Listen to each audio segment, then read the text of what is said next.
এজন্য সবুজ মাঠের বুকে নতুন এক গল্পের বীজ বোনা।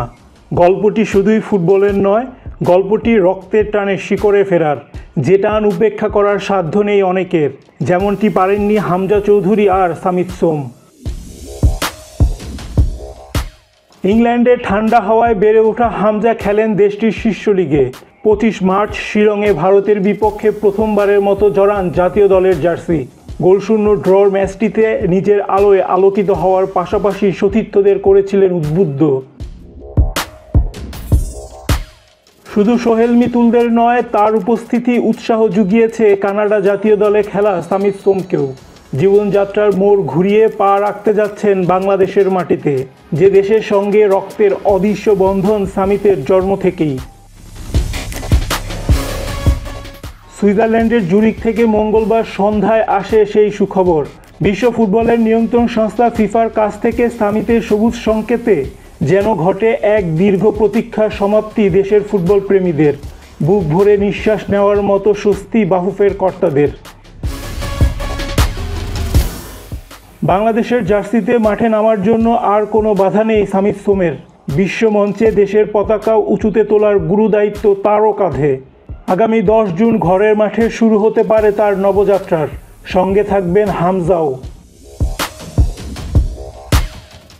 ঘরের মাঠে এটি যে হবে হামজার প্রথম ম্যাচ, যদিও এর আগে 5 জুন একটি প্রীতি ম্যাচ আয়োজনের চেষ্টা করছে বাফুফে। যদি সেই চেষ্টা সফল হয় তাহলে 10 জুনের আগে দেশের জার্সিতে নবযাত্রা হবে সামিতের। মে মাসের শুরুতে কানাডা ফুটবল সংস্থার ছাড়পত্র, তারপর বাংলাদেশের পাসপোর্ট হাতে পাওয়া, সব কিছু যেন ছিল একটি কাব্যের স্তবক, আর চূড়ান্ত সুরে বাঁধা হলো ফিফার সিলমোহরে। যদিও হামজার চেয়ে অনেক কম সময়ে ছাড়পত্র পেয়েছেন সামিত, শুধু আত্মপরিচয়ের ঘরে বাংলাদেশের নাম লিখলেই তো হয় না, নিজেকে প্রমাণ করতে হয় মাঠেও। আর সেখানেই সামিত সোম যেন নিঃশব্দ সেনানী। নিজের কানাডার ক্লাবের হয়ে প্রথমবারের মতো কাঁধে তুলে নেন অধিনায়কের দায়িত্ব। ম্যাচ জুড়ে তার বল কন্ট্রোল, গেম রিডিং আর ডিফেন্সিভ দৃঢ়তা ছিল চোখে পড়ার মতো। গোল না করেও ছিলেন দলের জয়ের নায়ক। তার সঙ্গে হামজার রসায়ন জমলে তা হবে এশিয়ার যে কোনো দলের জন্য চিন্তার কারণ। হামজা সামিতের পর এবার ফুটবল প্রেমীদের চোখ ইংল্যান্ড প্রবাসী কিউবা মিচেল আর ইতালি লিগে খেলা ফাহমিদুল ইসলামে। প্রাথমিক সম্মতি জানিয়েছেন ইংলিশ লিগে খেলা কিউবা, আর ফাহমিদুল তো ছিলেন জাতীয় দলের ক্যাম্পে।